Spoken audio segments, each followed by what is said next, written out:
Então, o que a gente vai fazer? A gente vai criar, então, um algoritmo bioinspirado, que nem esse aqui lá do filme do indiano, já viram? O Robô?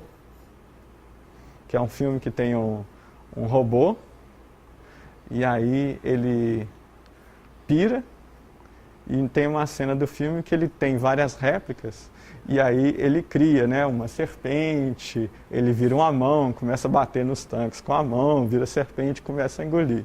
Bom, não é exatamente isso que a gente vai fazer na computação autonômica, né? A gente não vai construir um negócio desse. Os robôs, né, que a gente comentou, a interação entre enxame de robôs. Então, existem vários trabalhos em que você tem uma equipe de robôs, por exemplo, uma equipe que eu vou fazer um resgate, e aí eu tenho vários robôs que estão andando na região para poder identificar vítimas.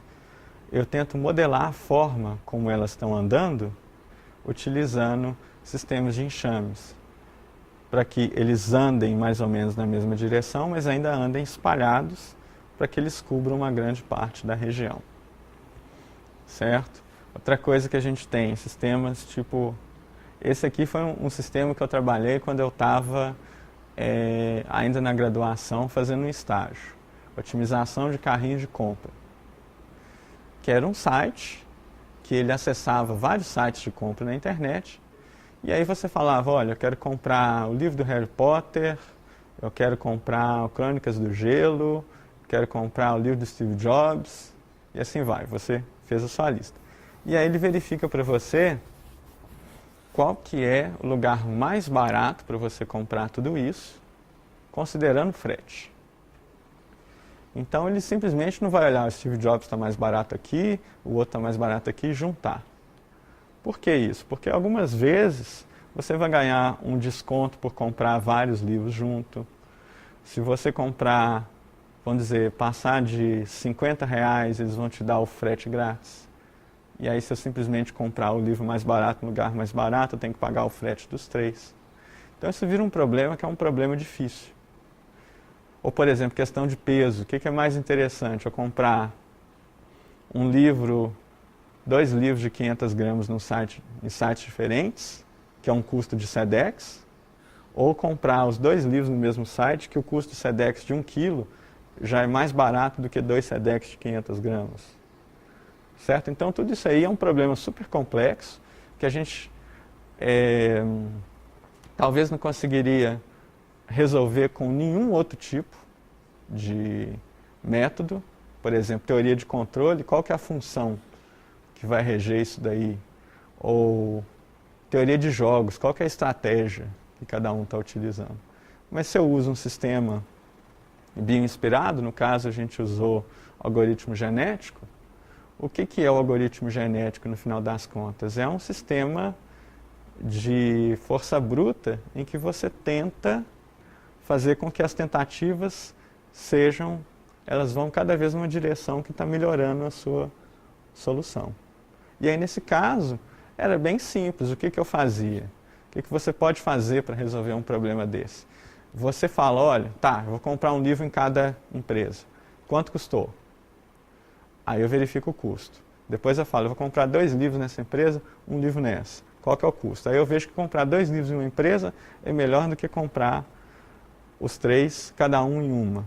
Então eu falo, ok, então agora eu vou tentar todas as combinações possíveis em que eu utilizo 2 livros numa empresa e 1 na outra. Certo? E aí eu vou verificando qual que é o que dá o melhor custo para mim, que eu vou pagar menos, até uma hora que eu chego em uma resposta que é uma resposta interessante. Certo? Então é um processo de tentativa e erro, mas que conduz à resposta que eu estou esperando. Ok?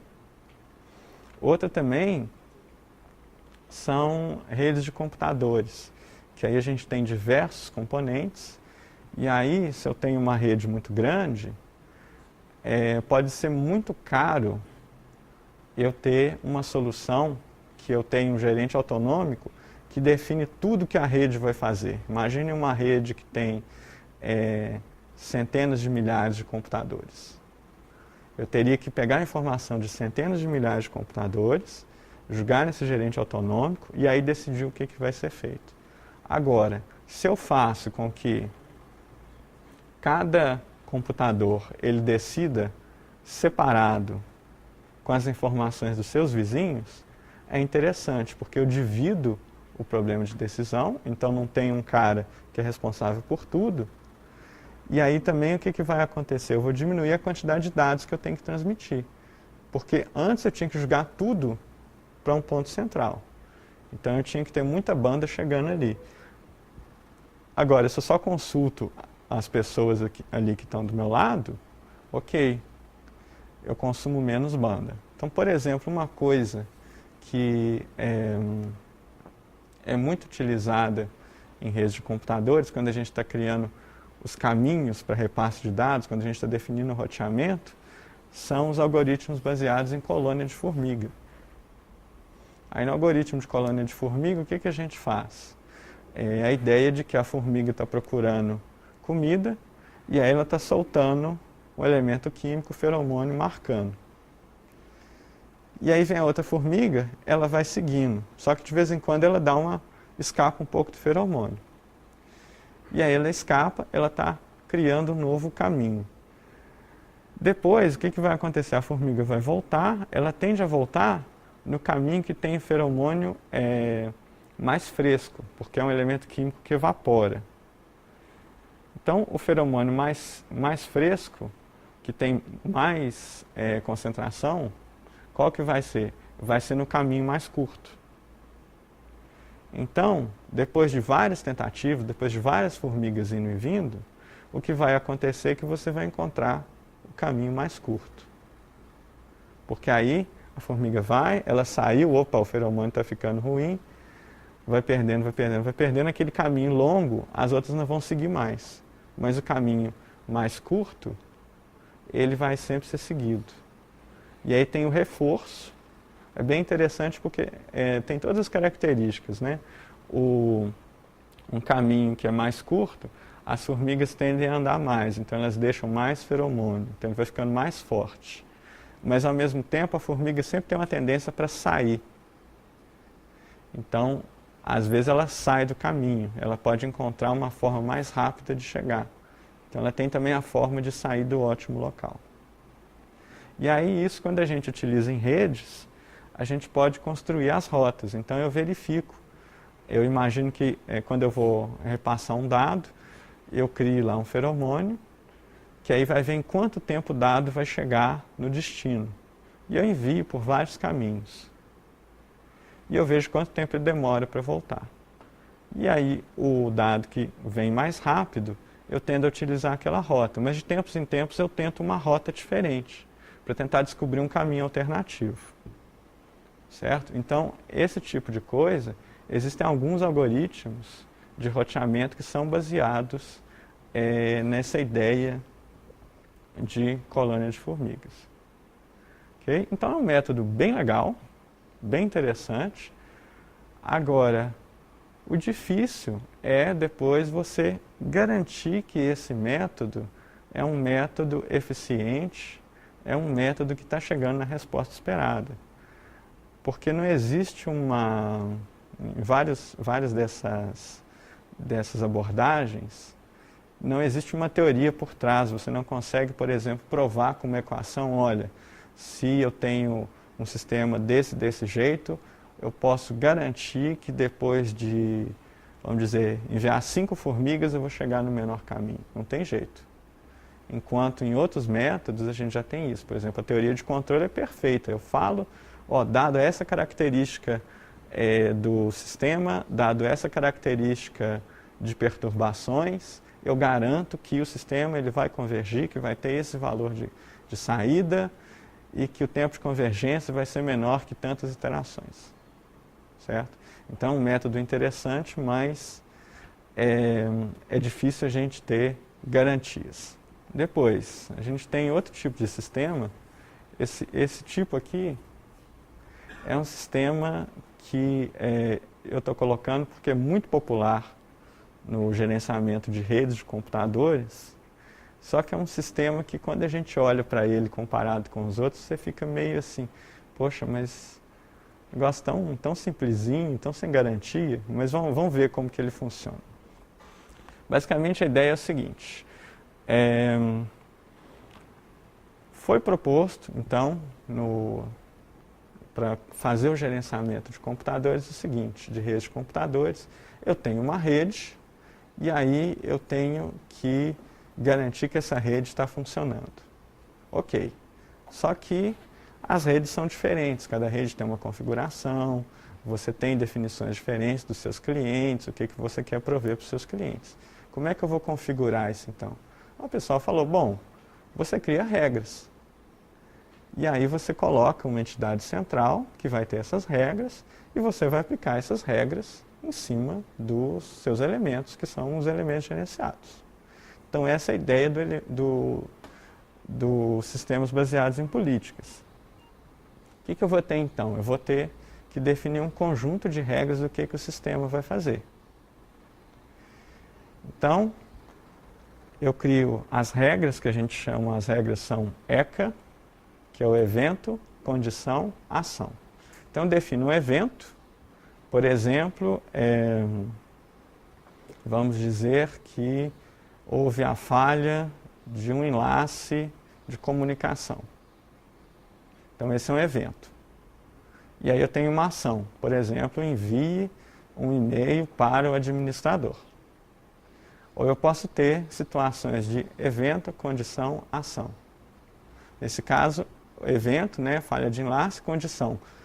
Condição não existe, então sempre que acontecer, envie um e-mail. Agora eu poderia ter a seguinte situação, olha, o evento vai ser o login de um usuário.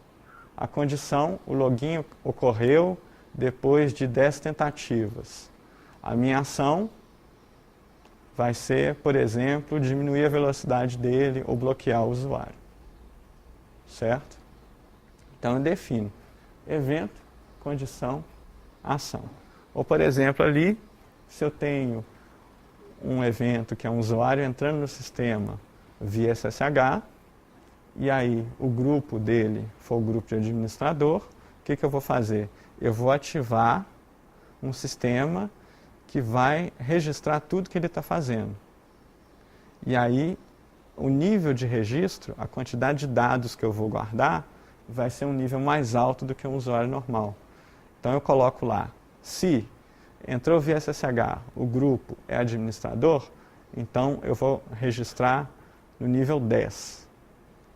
Agora, se ele entrou, o grupo não é administrador, então eu vou registrar eventos de nível 5, de importância 5, certo?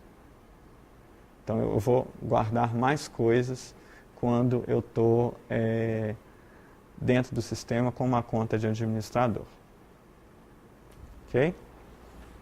Então a ideia basicamente é o seguinte, eu vou definir várias regras.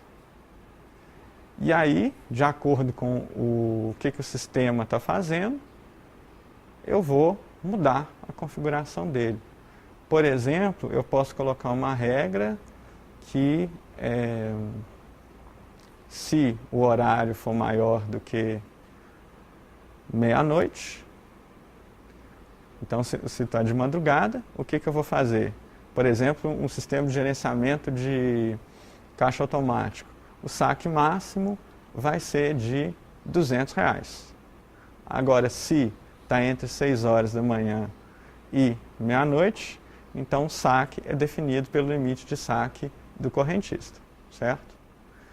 Acaba que o que eu tenho? Eu tenho regras aí que eu posso ter auto-organização, eu posso ter sistemas para correção e identificação de falhas, sistemas para correção e identificação de ataques, certo? Agora, qual que é o grande problema desse sistema? É que você tem que ter um usuário por trás que sabe todas as situações possíveis e imagináveis para poder criar todas as regras.